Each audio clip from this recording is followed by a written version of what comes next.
मतलब कि आप तैयार थे हर पल के लिए तैयार थे। वैसे इस इलाके से मैं परिचित हूँ क्योंकि मैं हिमाचल प्रदेश में करीब 5 साल मेरी पार्टी का काम करता था, बहुत साल पहले।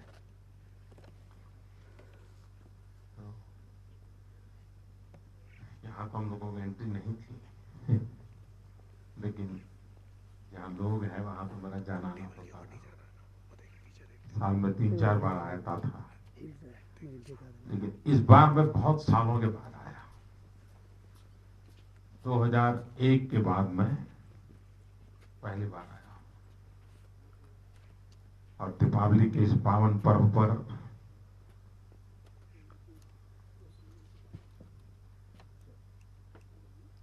सामान्य रूप से हर किसी का मन करता है दिवाली अपनों के बीच मनाना।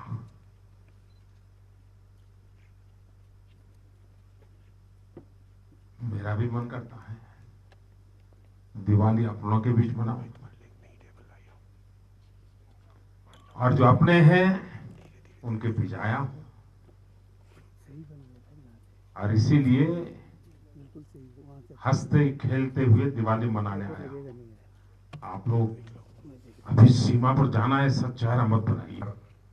ऐसे ही आप जैसे साथियों के बीच चला जाता हूं, उन्हीं के बीच रहता हूं, दिवाली मनाता हूं।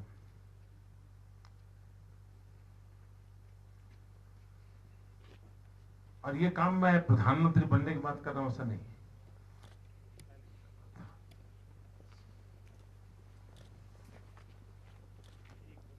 किया था। चल रहा है। जो गुजरात में भयंकर भूकंप आया था 2001 में 26 जनवरी को, तो उस वर्ष जो नहीं 2001 की दिवाली, 2001 की जो दिवाली थी, मैंने उस समय तय किया था कि मैं जो भूकंप पीड़ित परिवार है उनके बीच मनाऊंगा।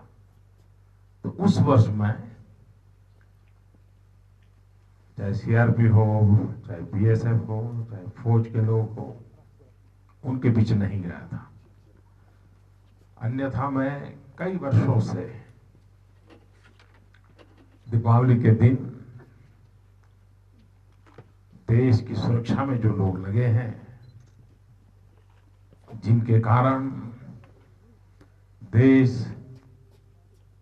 सुख चैन की जिंदगी जी सकता है, जब आप जगते हैं तब वो सोते हैं।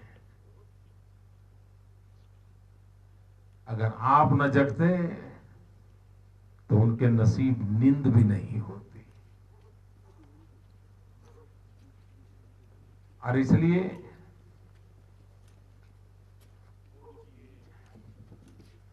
कठिन तपस्या होती है, सामान्य तपस्या नहीं होती है। मन से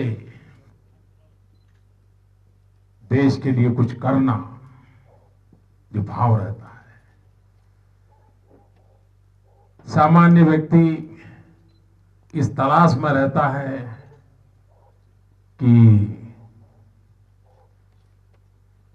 आगे कैरियर कैसी होगी, गांव में ही सेटल होंगे कि नजदीक के किसी शहर में सेटल होंगे। आप वो लोग हैं जो इस चिंता में रहते हैं कि यार 3 साल हुए लेकिन कोई गोली चलाने का मौका नहीं मिला।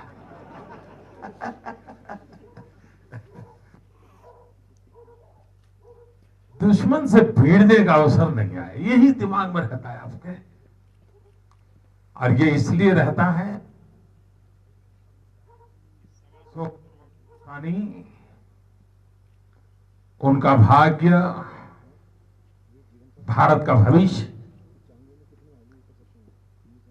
ये आपके रग रग में कण कण में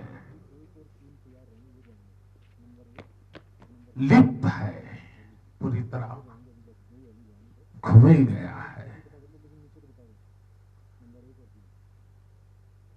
इस बार दिवाली में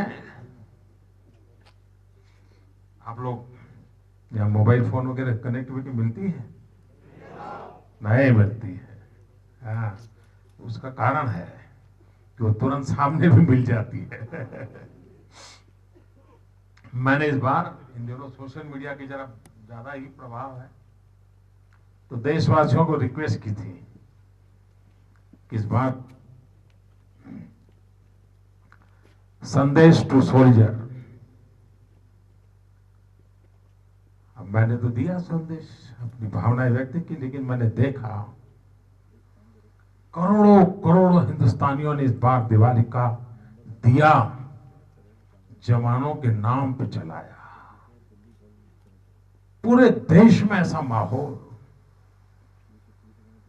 आप तो यहां इतने दूर हैं, शायद अंदाज तक नहीं होगा क्या चल रहा है। पूरी दिवाली देश के सुरक्षा बलों के नाम समर्पित हो। बड़े बड़े फिल्मी कलाकार हो, खिलाड़ी हो, क्रिकेट जगत के सितारे हो, वैज्ञानिक हो, व्यापारी हो, किसान हो, सरकारी अफसर हो, बाबू हो, मुलाजिम हो, राजनेता हो, मंत्री हो, प्रधानमंत्री हो, स्थानीय काम करने वाला संतरी हो, सब कुछ, हर एक के दिल दिमाग में जब दिया जला रहा था तो आपका चेहरा उसको दिखाई दे रहा था। पूरे देश में एक देशभक्ति का जज्बा, और इन दिनों जब जब सेना को, सुरक्षा बलों को, चाहे आईटीबीपी के लोग हो, चाहे कोस्ट गार्ड के हो, सीआरपीएफ के हो, बीएसएफ के हो, आर्मी के हो, नेवी के हो, एयरफोर्स के हो, जिनको जिनको जहां भी देश के लिए कुछ कर गुजरने का मौका मिला, देश का सीना तन जाए ऐसा करके दिखाया। हम सब तालियों की गड़गड़ाहट के साथ उन सबको अभिनंदन करें जिन्होंने देश को बड़े बड़े पराक्रम करके दिखाए हैं।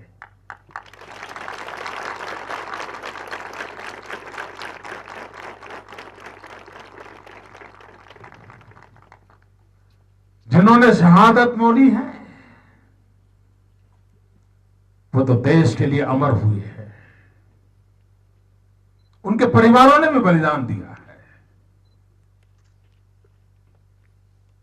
और ये जिम्मेवारी 125 करोड़ देशवासियों की है। जब मैं चुनाव लड़ रहा था, जब भारतीय जनता पार्टी ने 13 सितंबर को 2013 उम्मीदवार के नाम से घोषित किया, और 15 सितंबर 2013 मेरा जो पहला सार्वजनिक मैंने कार्यक्रम किया था वो रेवाड़ी में, हरियाणा में, सारे फौजियों के बीच में किया था, निवृत्त फौजियों के बीच में, सेवानिवृत्त फौजियों के बीच में। सारे सेना के अधिकारी भी मौजूद थे, निवृत्त। और उस दिन मैंने कहा था कि सालों से 1 रैंक 1 पेंशन का मसला अटका पड़ा है, 40 साल अटका रहा।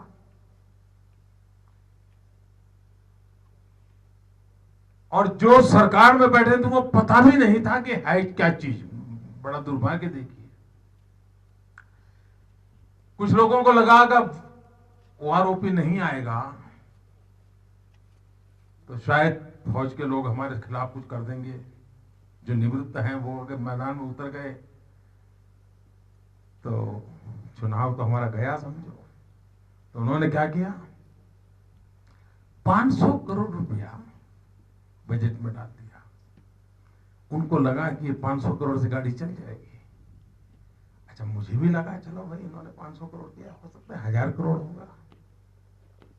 लेकिन जब मैं प्रधानमंत्री बना और मैंने पहला काम किया, लाओ भाई मुझे काम करना है, तो सारी सरकार की नींद उड़ गई, क्योंकि मामला 200-500 करोड़ का नहीं था, 10,000 करोड़ का था।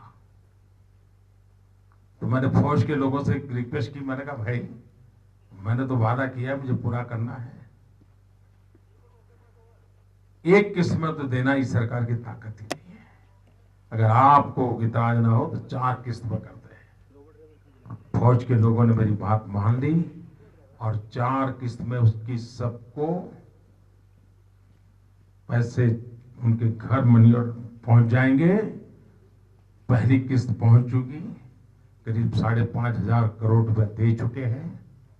1 रैंक 1 पेंशन मेरे जीवन का सपना था, जिसको मैंने पूरा किया। मेरा वादा था, उस वादे को मैंने किया है।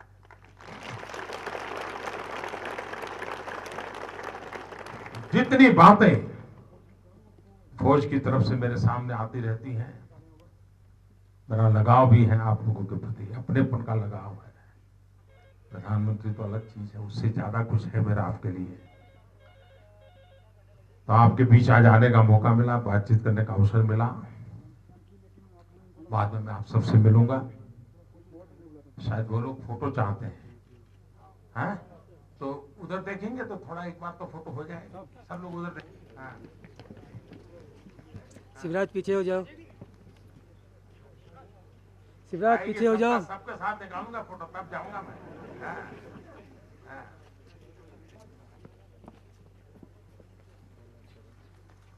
ये ऐसा मसला है कि ट्रेन में हम बैठे हैं, तो जो नया आएगा उसको कहेंगे जगह रही है।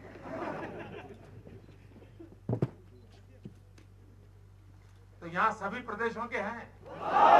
अच्छा, अपनी भाषा के सिवाय फौज में आने के बाद एक, अच्छा पंजाबी कितने लोगों में? हाँ वही रखा ही इधर। पंजाब के, तमिल जो तमिलनाडु के नहीं है उनको मलयालम, बांग्ला। देखिए, एक काम करना चाहिए आप लोगों ने, क्योंकि आपको ये मौका मिलता है, तो अपने साथियों से एक लैंग्वेज जरूर सीखनी चाहिए। ड्यूटी ट्रांसफर हो जाए तो जहां जाए वहां दूसरी लैंग्वेज, आपकी इतनी बड़ी ताकत बढ़ जाएगी जिसकी आप कल्पना नहीं कर सकते। और सीख सकते हैं, कोई मुश्किल काम नहीं है। वो लोग 2 तेलुगु भाषा में बात करते होंगे ना, तो आपको समझ आ जाता होगा हाँ ये कर रहा है। तो सीख सकते हैं, आप आराम से सीख सकते हैं। तो मेरे साथ पूरी ताकत से बोलिए, भारत माता की, भारत माता की, भारत माता की, भारत माता की। आप में से कौन बुलाएगा? भारत माता की।